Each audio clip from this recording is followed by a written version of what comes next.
Ada dua cara menghadapi dunia, berpikir dalam diam atau berbicara dalam keramaian.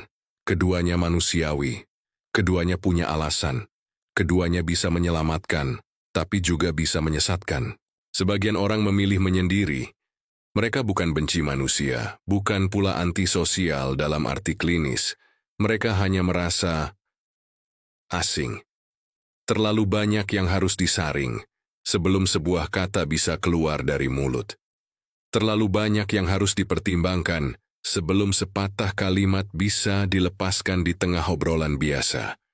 Mereka adalah orang-orang yang berpikir lebih dulu sebelum berbicara, yang bertanya pada diri sendiri sebelum bertanya pada orang lain.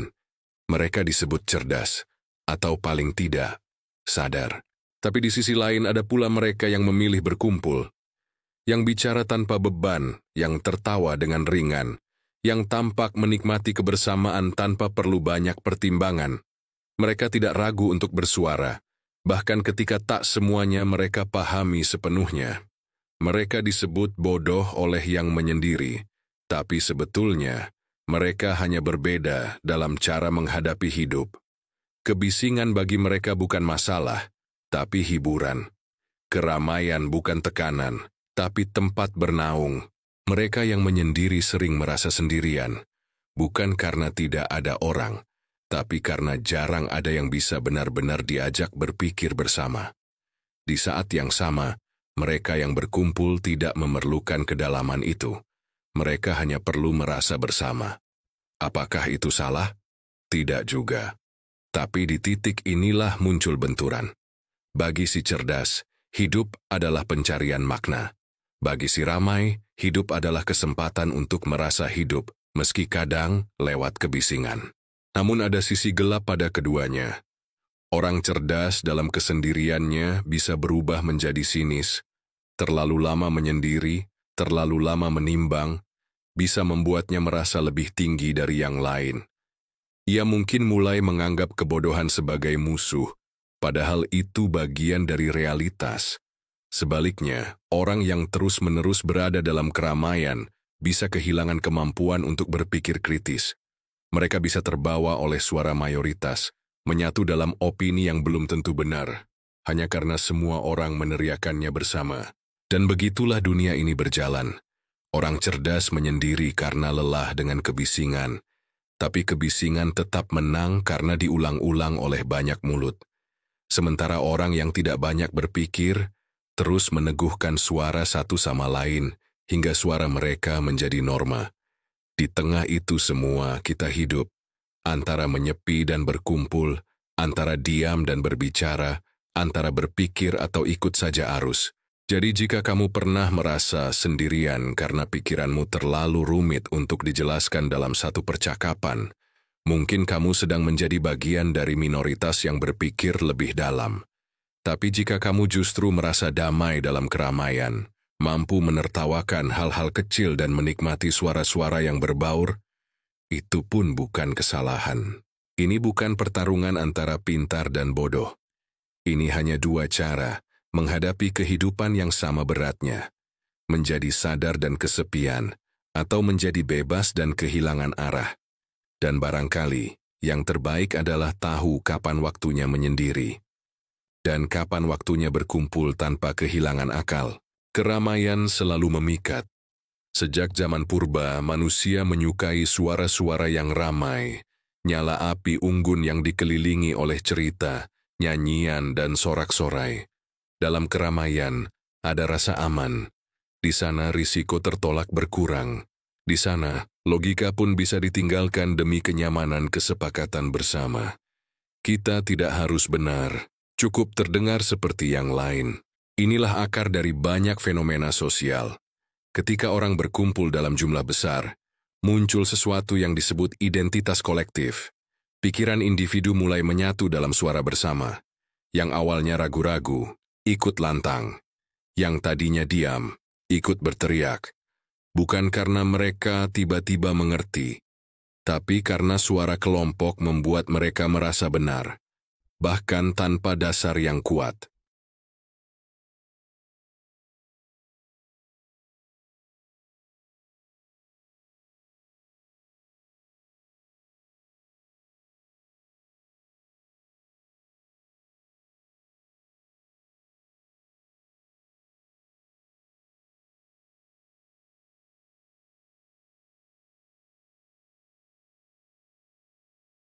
Sebaliknya, orang yang berpikir terlalu banyak justru sering tertinggal.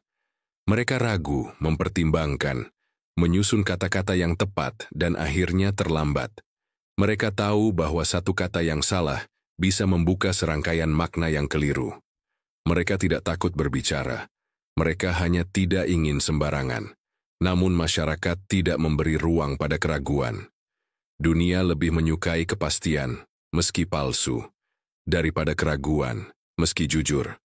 Orang yang percaya diri, meskipun tidak paham sepenuhnya, seringkali dianggap pemimpin. Sementara mereka yang cermat, pelan, dan hati-hati, dicap tidak tegas.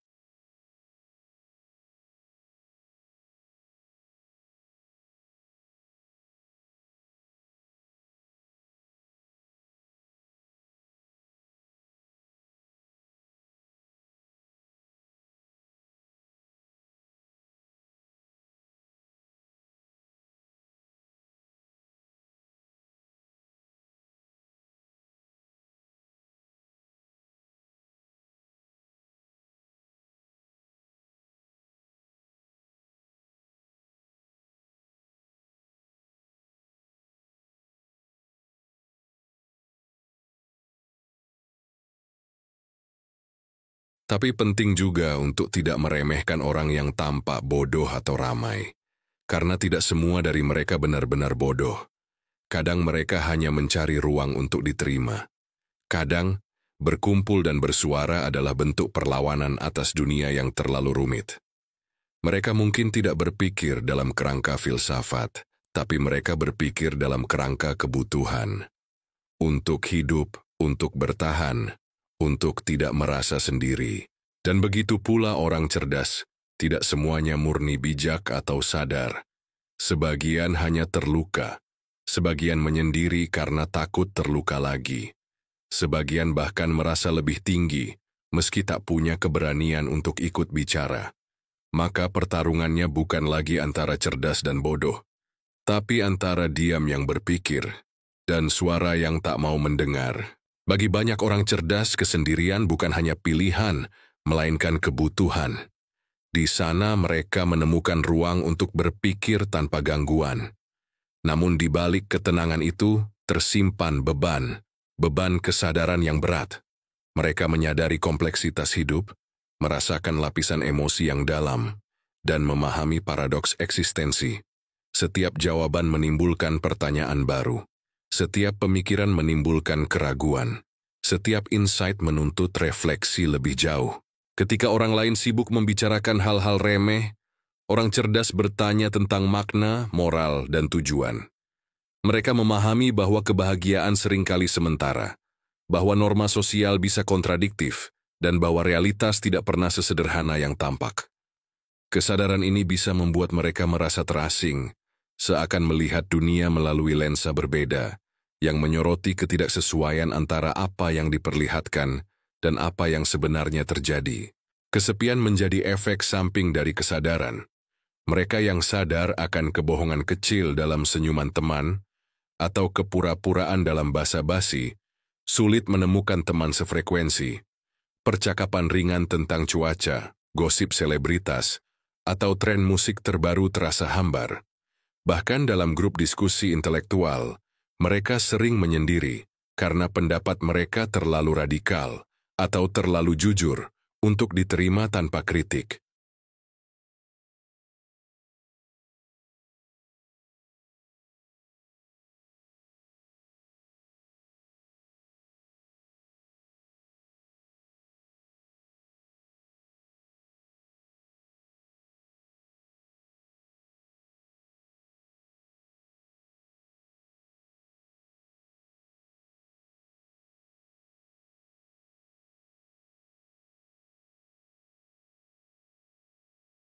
Inilah yang menciptakan jurang pemahaman antara dua kelompok. Orang cerdas melihat kebodohan massal sebagai penyakit spiritual, sebuah kondisi di mana manusia berhenti berpikir kritis dan membiarkan dirinya terbawa arus.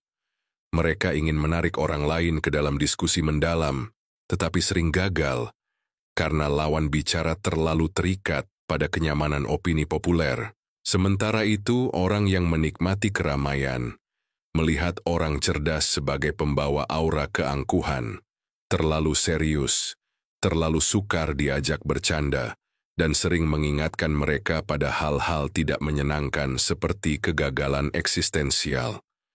Mereka menilai kesendirian sebagai gejala ketidakmampuan beradaptasi, bahkan cenderung menganggapnya kekurangan sosial. Padahal kedua sisi memiliki logika masing-masing. Orang cerdas menyendiri untuk menjaga kejernihan berpikir dan melindungi dirinya dari kepalsuan. Orang ramai berkumpul untuk mendapatkan rasa aman, identitas, dan dukungan emosional. Keduanya adalah cara manusia merespons kebutuhan dasar, kognitif dan sosial. Kelelahan mental yang dialami orang cerdas bukan semata-mata karena mereka lebih pintar, tetapi karena otak mereka memproses informasi lebih banyak dan lebih cepat.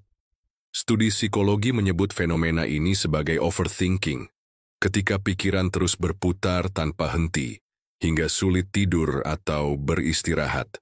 Sedangkan kelelahan sosial yang dirasakan orang bodoh adalah social hangover, ketika terlalu banyak interaksi dangkal membuat mereka merasa kosong, tetapi mereka memilih mengulanginya lagi demi rasa kebersamaan. Jadi apakah kesepian cerdas lebih baik daripada kebisingan bodoh? Tidak ada jawaban tunggal. Keduanya memiliki harga, kesepian dengan beban kesadaran, dan kebisingan dengan kehilangan kedalaman. Yang terpenting adalah mengenali gaya kita sendiri, memahami kebutuhan mental dan emosional, serta mencari keseimbangan antara sunyi dan suara.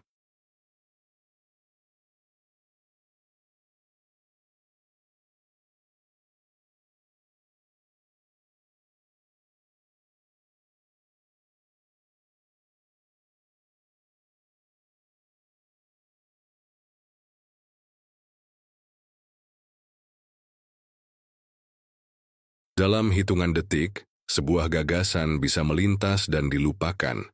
Media sosial membentuk irama komunikasi, cepat, singkat, dan berulang. Setiap like, share, atau komentar menjadi metronom kebisingan yang memacu kita untuk terus bicara, terus bereaksi, terus mencari validasi. Budaya modern mengagungkan volume, bukan substansi. Semakin keras teriakan, semakin luas jangkauannya. Seberapa banyak konten bermutu, seringkali kalah bersaing dengan suara-suara yang paling menonjol, bukan yang paling bermakna. Orang cerdas yang terbiasa menimbang kata dan memeriksa argumen, menemukan ini menyiksa. Mereka menulis paragraf panjang, mempersiapkan argumen matang, tetapi ketika diskusi sudah bergulir ke format instan, jawaban mereka terasa ketinggalan zaman. Kesabaran mereka terkikis oleh budaya scroll, di mana orang tidak punya waktu membaca utuh, bahkan ketika kontennya berharga. Teknologi merayakan yang singkat, yang mudah dikonsumsi, meski dangkal. Dan semakin dipaksakan untuk menyesuaikan diri, semakin orang cerdas merasa asing. Sementara itu, bagi mereka yang haus keramaian, kebisingan itu adalah arena. Mereka menguasai bahasa singkat, meme, dan reaksi emosional. Mereka bertahan hidup di feed yang penuh sensasi. Mereka melihat suasana ramai sebagai peluang, peluang populer, peluang viral, peluang dilihat dan didengar. Mereka bangga ketika suara mereka tersebar, tanpa terlalu peduli apakah pesan itu benar atau salah.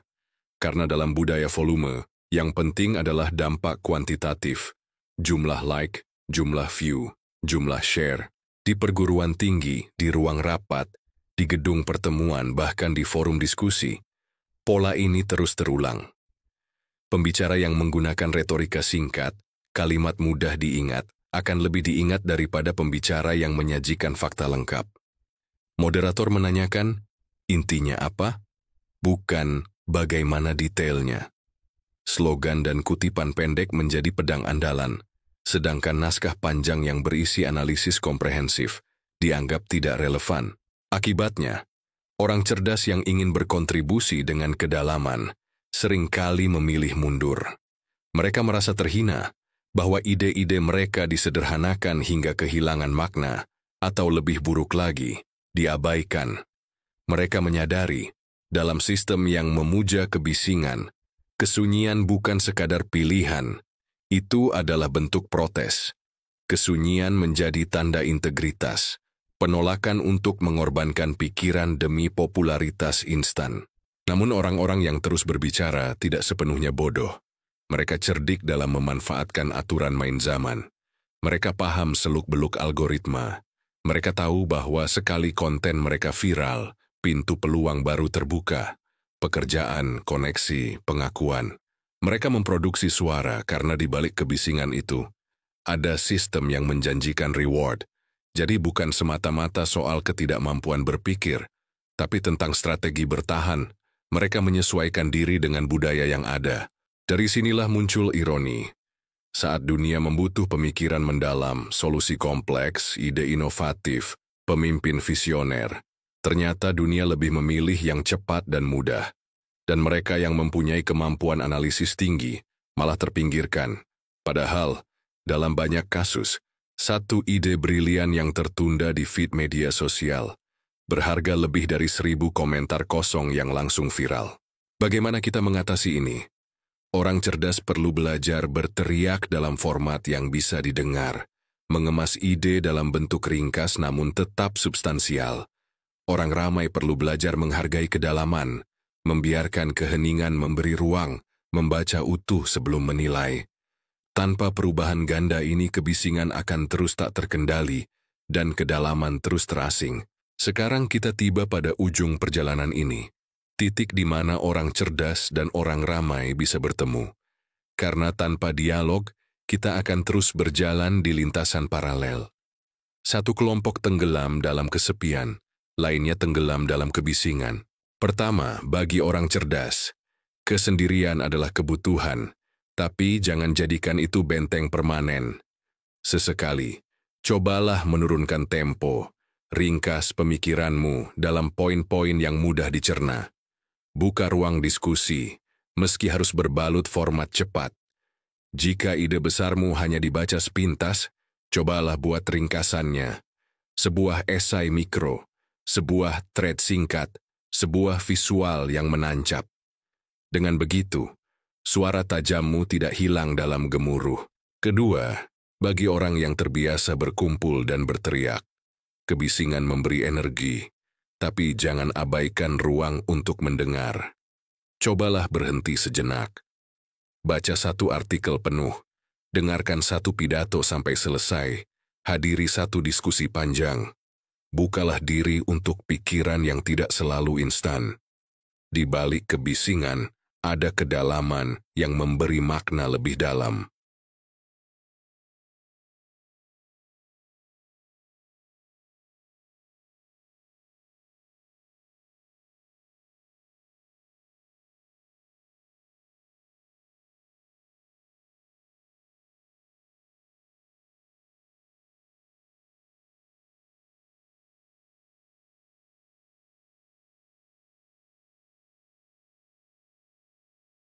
Ingatlah, baik kesunyian maupun kebisingan memiliki harga.